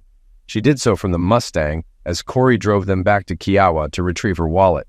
The call went straight to voicemail, so she left Will a sweet, loving, yet completely misleading message about the horses and the terrible breakfast at the North Lexington Courtyard Marriott. She assured him she was looking forward to their 10th anniversary celebration next week. When they arrived at Seabrook, Ellie hurried into the office to get her wallet. Since Gemma wasn't working that morning, she didn't know about the call Gemma had made to Will the day before. Ellie and Corey decided to shop on King Street and grab lunch at slightly north of Broad. Meanwhile, Will gave Amanda and her team some time to work and contacted Ed Simmons, a longtime family friend and a sharp lawyer. Ed was preparing for a round of golf at Cedarwood Country Club when the call came in. He decided to answer, apologizing to his partners. giving his caddy a generous tip, and heading straight to Will's place. Ed and Will spent the next 90 minutes discussing the details and planning the best course of action. Ed quickly concluded that Ellie was likely cheating, with Corey being the other party involved. Will's phone rang at 11:57 a.m. Amanda was on the line. "Ellie is definitely in town," Amanda reported. "She went to Seabrook yesterday and was back this morning with a man in a red Mustang convertible to pick up her wallet. The man matches Corey Parker's description. The car was rented from National Car Rental under Mr. Parker's name, with an address listed for a cottage on the northern end of Folly Island, secluded and private." She paused before adding, "They're currently downtown shopping on King Street and just sat down for lunch at Snob. It looks like shrimp and grits, but I can't confirm." Will was shocked by the speed and accuracy of the information. "How the hell did you figure all this out so quickly?" he asked. Before Amanda could answer, Ed interrupted. "Mrs. Cunningham, this is Ed Simmons, Mr. Benton's lawyer. Would you mind if we recorded this conversation?" "Sure," Amanda replied, "but please call me Amanda." "Thank you, Amanda," Ed continued. "We're officially hiring you on behalf of Mr. Benton. Please send all future invoices to my email. Also, could you confirm the receipt of my client's payment?" "Yes," Amanda said. "One of my assistants is already verifying the transaction. We'll proceed immediately with surveillance and evidence gathering. You'll receive an update by noon tomorrow." Amanda and Ed spent another 15 minutes outlining a plan for further action. Will listened closely, impressed by how well they collaborated. Amanda suggested ideas that Ed accepted, leading them to a solid plan. "Thank you, Amanda," Ed concluded. "You have a lot to accomplish in a short time, so I'll let you get back to work." "Got it," Amanda replied before hanging up. Turning to Will, Ed became serious. "Will, I need to know your ultimate goal here. Do you want to try to salvage the relationship, or are you considering divorce? I hate to put you on the spot, but I need to know the direction we're heading." Will sat in silence for a moment. He wasn't impulsive, but the reality of his situation hit him hard. "I loved her with all my heart, Ed. I trusted her and she betrayed me. My best friend did the same." He shook his head, fighting back tears. "This isn't just a mistake. This is deliberate betrayal, and I can't stand for it. I want them both out of my life, no matter what it costs. I want them to feel the pain I'm feeling right now." Ed reached out and squeezed Will's shoulder. "All right, let's get to work." By Sunday afternoon, Ellie was becoming anxious. She had called Will 5 times, 3 times on Saturday and twice on Sunday morning, but all she got was a polite but brief text. "Busy with the crisis. We'll talk Sunday evening. Enjoy Lexington." She showed the message to Corey and asked him to call Will to find out what was going on. "He couldn't know, could he?" she asked, panic creeping into her voice. "How can I call him, Ellie?" Corey responded. "He didn't mention any issues at the office. What am I supposed to say?" "Hey, Will, Ellie and I are in Charleston having Zex, but she thinks there's a business problem, so I'm checking in." Ellie bit her lip. "Damn, you're right. I'm not thinking straight. It must be work-related. There's no way he could know. I told him I was visiting my parents this weekend. Maybe he's just trying not to bother me." "Yeah, that's probably it," Corey replied, though his voice lacked certainty. Later, they showered together before heading to the airport, but Ellie's thoughts drifted back to Charlotte. Sensing her distraction, Corey didn't push for more intimacy. He smiled to himself, thinking, "Lots of Zex when we get back and it'll all be fine." Just 3 minutes after they left the cottage, an AT&T van pulled up. 2 workers entered to set up and install surveillance equipment. 30 minutes later, Amanda and her team began reviewing the footage. One of her assistants commented, "Damn, they have stamina." Corey dropped Ellie off at the terminal and went to return the rental car. As he did, his father called. "What's up, Dad?" he asked. "Hey, son, just wanted to check in. I hope you're enjoying Hilton Head." "Yeah, I'm not a great player, but we played a lot of golf and enjoyed some excellent seafood. Are you and Mom doing okay, Wing?" "Yes, we're fine. Listen, son, I won't keep you, but Will called me on Friday night looking for you. He thought you were visiting us this weekend. I reminded him you were in Hilton Head, which surprised me because he doesn't usually make mistakes like that. Is everything all right with him?" Corey felt a lump in his throat, but tried to sound casual. "He's got a lot on his mind right now, Dad. I think he and Ellie want to start a family, and he's a little anxious about being a dad. I'm sure he just mixed up the dates. I still plan to come back in 3 weeks for the weekend." His father seemed satisfied with his response. They chatted a bit more before saying goodbye. Corey decided not to mention this to Ellie. "It's probably nothing, and I don't want to stress her out before her flight home." They flew separately just to be safe, and their flights arrived on time. Since Ellie only had a carry-on, she headed straight to her car in the long-term parking lot and drove home. Although she was still nervous, she gradually calmed down and gathered her thoughts during the drive. Traffic was light on Sunday evening, allowing her to reach home quickly. She couldn't wait to see Will and make sure her deception hadn't been discovered. She needed to play the role of a tired wife after a long weekend, but her excitement to see her husband made her want to shower and make love to him. As it turned out, she didn't need to pretend, nor did she get the chance. When she arrived at the house and pressed the garage door remote, she received her first indication that something was wrong. The remote didn't work. Damn batteries, she thought. Then she noticed the house was dark, with only the porch light on. She walked up to the front door with her rolling suitcase. As she got closer, she spotted an envelope taped to the door with her name typed on it. She tucked it under her arm and tried to unlock the door. After several attempts, the key wouldn't fit. She started trembling, dropped her bag, and sat down in one of the Adirondack chairs on the porch. She ripped open the envelope and soon burst into tears. "Mrs. Benton, this letter informs you that your husband, Will Benton, has retained me as his attorney. My client has learned that you are engaged in an adulterous and illicit sexual relationship with his business partner, Corey Parker. He knows you have not been to Lexington, Kentucky in recent days, but have in fact been in Charleston, South Carolina, with Mr. Parker. You should contact Mr. Benton through my office. He will provide evidence of his knowledge regarding your betrayal and your marriage to Mr. Parker. Mr. Benton has changed the locks on his house and asked that you find another place to live soon. As you recall, the mortgage is solely in his name, so you have no legal right to enter without his permission. Please do not try to contact my client. He will reach out to you through my office within the week for an initial discussion about separation and divorce. Mr. Benton will allow you to enter the house under supervision to collect your personal belongings tomorrow morning. Again, please communicate with me, not Mr. Benton, to arrange this. I strongly recommend that you seek legal counsel. When you do, please provide them with my name and contact information. Mr. Benton has assured me that there are sufficient funds in your joint account to cover immediate expenses, such as accommodation. If necessary, please use your Bank of America debit card, as all co-branded credit cards have been paid off and canceled. He suggested that it may be in your best interest to ask Mr. Parker if you could stay with him. Sincerely, Edward M. Simmons, attorney, Simmons and Wyckoff. It took Ellie a few minutes to regain her composure. She began trying to call Will, ignoring or forgetting the instructions she had just read. 5 minutes later, she received a text message from Ed Simmons. "Mrs. Benton, I urge you to respect my client's wishes and not attempt to contact him directly." Ellie stared at the message on her screen.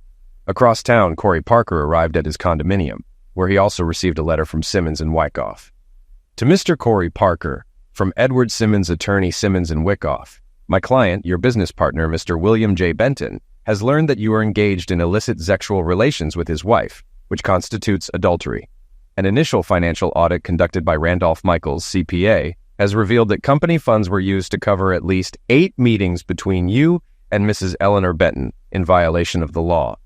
To avoid both criminal and civil prosecution, my client, Mr. Benton, wishes to negotiate the dissolution of the partnership and the purchase of your 50% stake in the company.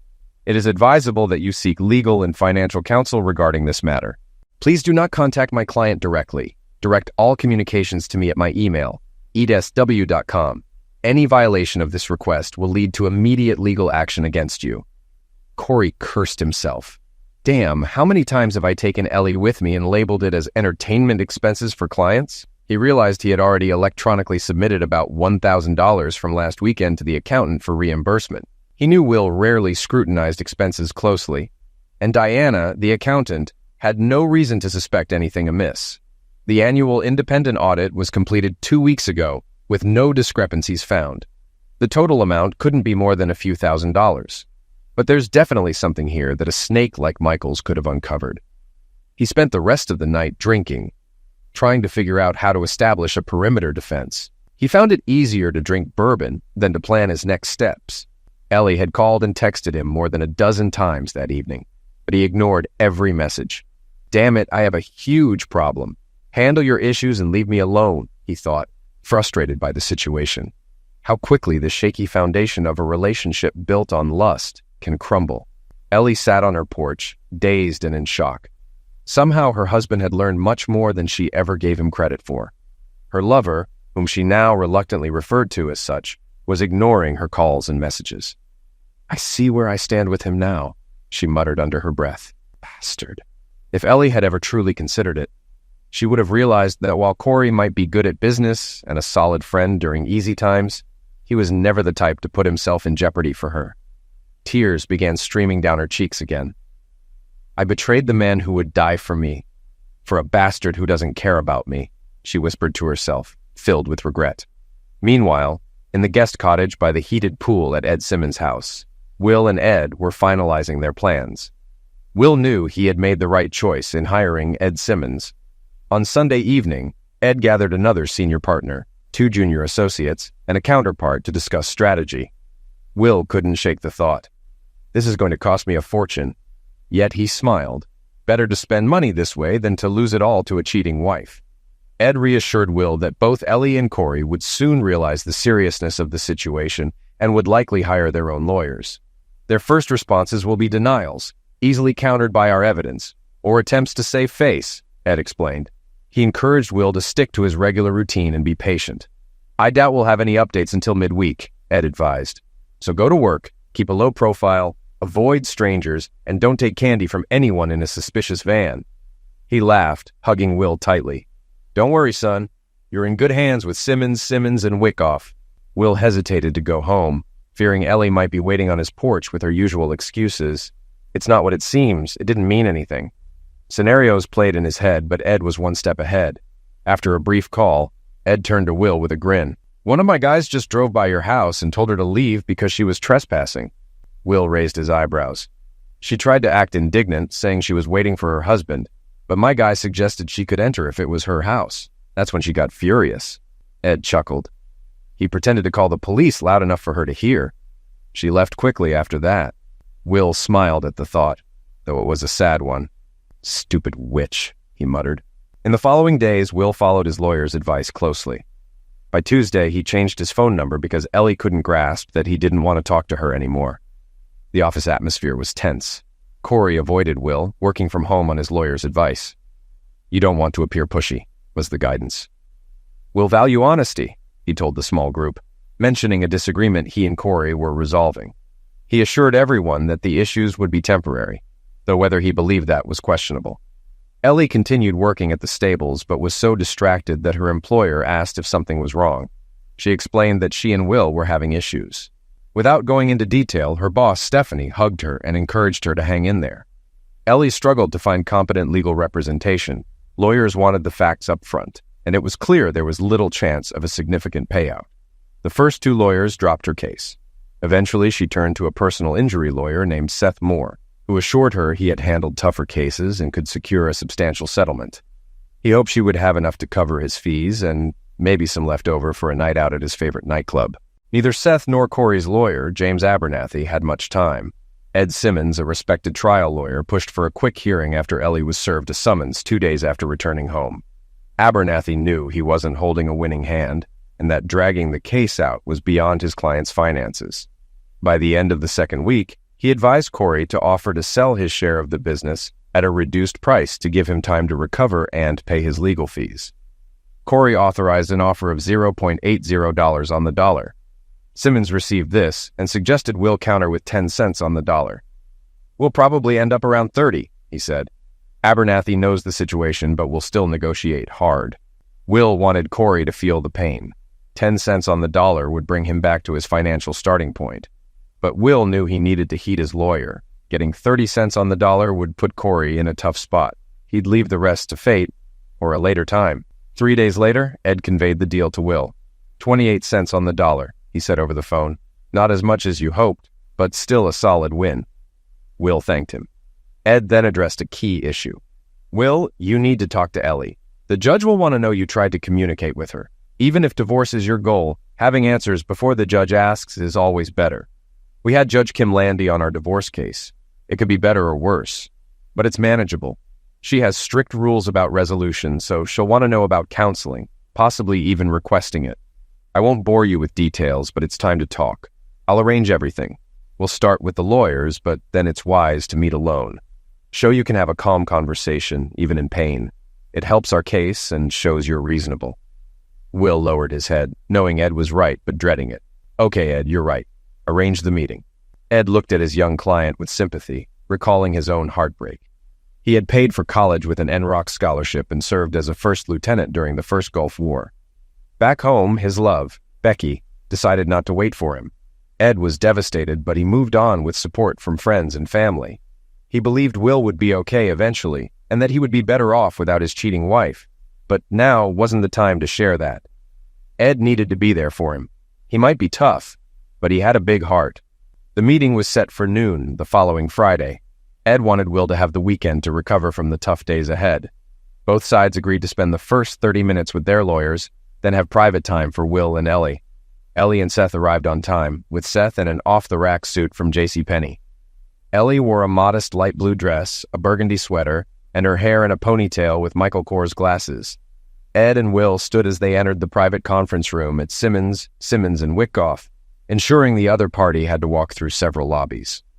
Ed wanted more to understand what he was up against. He knew Seth's office was cramped, with 3 chairs at a desk from IKEA owned by his assistant, part-time dancer Molly. Will had always been drawn to Ellie, and seeing her now brought a lump to his throat. Despite her betrayal, she still seemed beautiful to him. He managed a polite smile, but avoided any affectionate gaze. "It's good to see you, Will," she said, studying him closely, perhaps trying to sense any lingering feelings. Will nodded. "Ellie, thanks for coming." Ed maintained his poker face, but thought, "Good job, guy. Don't show her anything." "Shall we begin?" he asked, gesturing to the chairs. "Yes, thank you," Seth responded quickly, likely eager to gain an advantage. "My client agreed to this meeting to understand what her husband is proposing to save their marriage," Seth declared, trying to sound assertive. Ed interrupted, pulling a 6-inch folder from the end of his desk and sliding it across the table toward Seth. "What's this?" Seth asked, eyeing the folder suspiciously. "I'm not sure we're ready to accept any documents today," he added, his uncertainty evident. Ed leaned forward. "This is about 50% of our evidence. It demonstrates your client's adultery and betrayal of her marriage vows." He pointed to the folder. "We've omitted unnecessary details to avoid repetition. Inside, you'll find recordings and photographs of your client's sexual encounters with Mr. Corey Parker in Charleston, South Carolina 3 weeks ago. We also have testimonies from hotel staff who saw your client register under false names as husband and wife with Mr. Parker. These meetings occurred over 6 months, and our investigation provides only verifiable facts." Seth turned pale while Ellie's reaction was more intense. She tensed, realizing the extent of the evidence against her. She winced, picturing people seeing photos of her private moments that had once felt thrilling but now seemed cheap and shameful. Without missing a beat, Ed slid a second thinner folder across the table. "This is my client's proposal for a divorce settlement." He looked at Ellie. "Personally, I think the terms are quite generous. If it were up to me, I'd take this directly to the judge and show her the extent of your betrayal, Mrs. Benton. However, Will, being the honorable man he is, insisted I present this offer first." Ellie appeared defeated, and Seth, clearly outmatched, shuffled in his seat. Ed knew they wouldn't reach an agreement today, but with the initial hearing just 2 weeks away, there would be room for bargaining. Will's offer was tough, but fair. A lump sum payment of $75,000 if Ellie agreed to relinquish her stake in the business. She would waive all future claims and split the proceeds from the house sale. Ellie could keep her car, but would start paying for its upkeep a month after the divorce. She could take any furniture except the wedding bed and a set of antique rocking chairs from Will's grandmother. She could also keep her jewelry, except for the engagement and wedding rings, which were to be returned upon finalizing the divorce. Lastly, she had to acknowledge that her adultery was the reason for the divorce. Seth, trying to sound assertive, replied, "My client and I will review this offer and provide a counter by early next week. However, Mrs. Benton will not agree to her husband's demand for the return of the rings." Ed remained calm, though his anger was evident. He leaned in, voice steely. "Seth, we both know your client has repeatedly violated her marriage vows with full awareness of the harm she caused my client. If you want to play this out in front of Judge Landy, go ahead. I'd welcome the chance to see you squirm in her courtroom." Seth fell silent, his bravado fading. Ed continued, "But let me be clear. If you push for more, we will make all this public at trial. You have until Tuesday afternoon to respond. After that, this offer is off the table and we'll see you in court." Seth hesitated, but even he knew Ed held all the cards. The settlement, while harsh, was also a lifeline for Seth. He stood to make $10,000 from the case, more than he typically earned in 2 months. The tension was thick, but the meeting was effectively over. Ed stood and buttoned his jacket.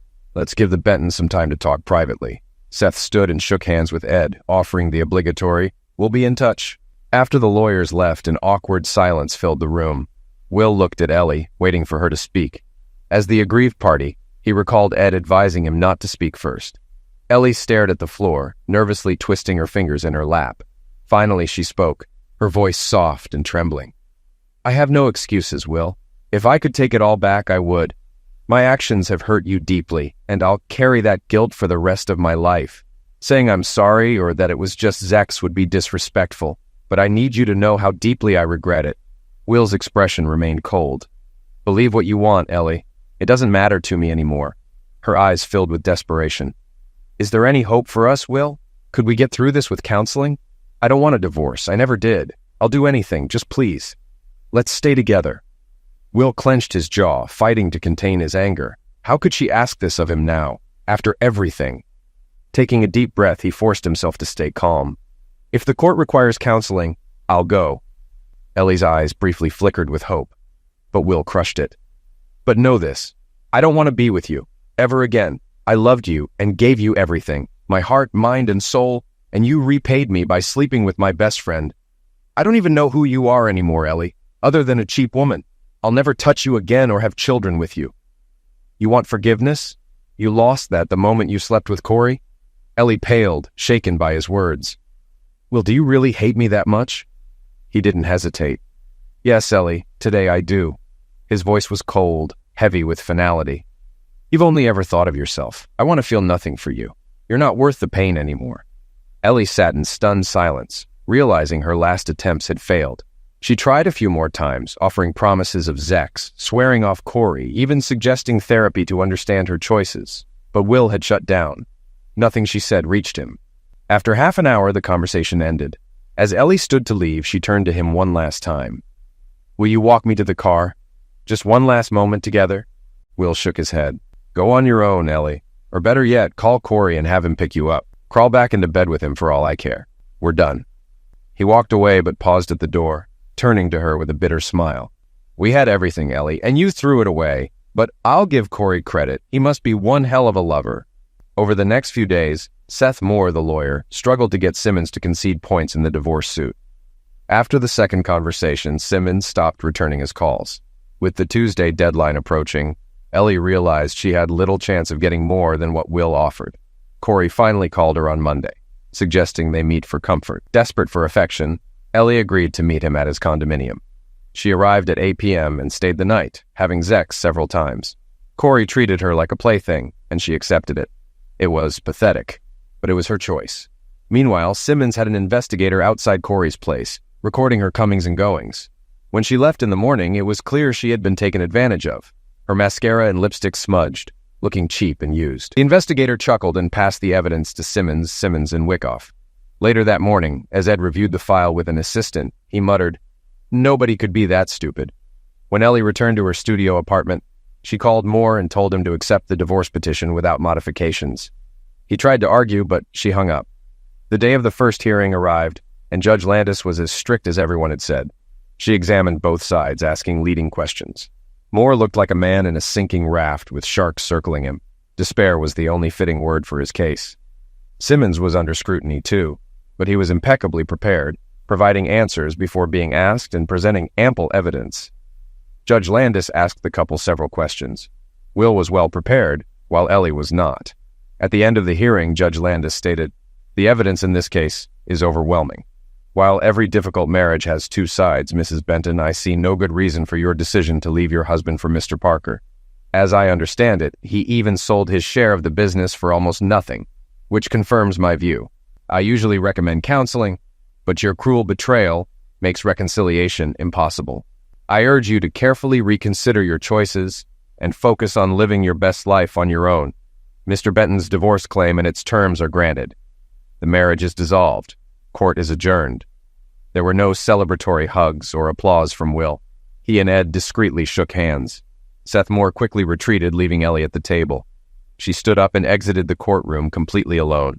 Will began his new life, alone and in pain, but knowing he wasn't broken. 5 months after finalizing his divorce, Corey left his condominium and apparently slipped, falling down 3 flights of stairs. He spent 3 weeks in the hospital afterward with a blood alcohol level of 0.15, nearly double the legal limit. He didn't remember the fall. His insurance expired while he was job hunting, and his hospital bills drained his savings. Will learned about the incident during a trip to Smoky Mountain National Park and smiled to himself, thinking couldn't happen to a better guy. The police investigated and found that Corey had a visitor that evening, Ms. Ellie Shriver. Detectives uncovered clear evidence that they were lovers, but it also turned out Corey had another relationship on the side. Ellie was convicted of felony attack and sentenced to 3 years in prison. It was a harsh experience. To this day, Corey walks with a noticeable limp and works in technical support for a local college.